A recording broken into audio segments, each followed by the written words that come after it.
Hello everyone, friends.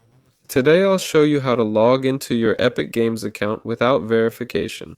For this, simply type Epic Games and go to the website.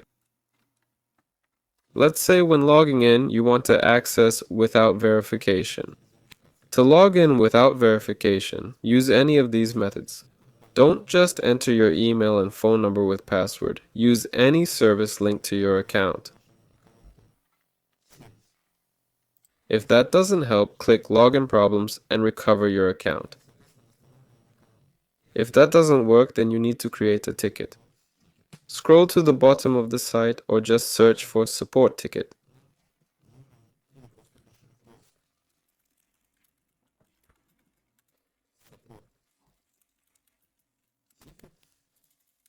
Let's go in.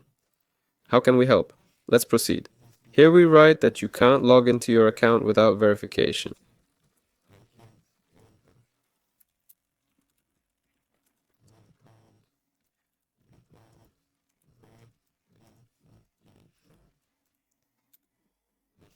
Press Enter. Wait for a response.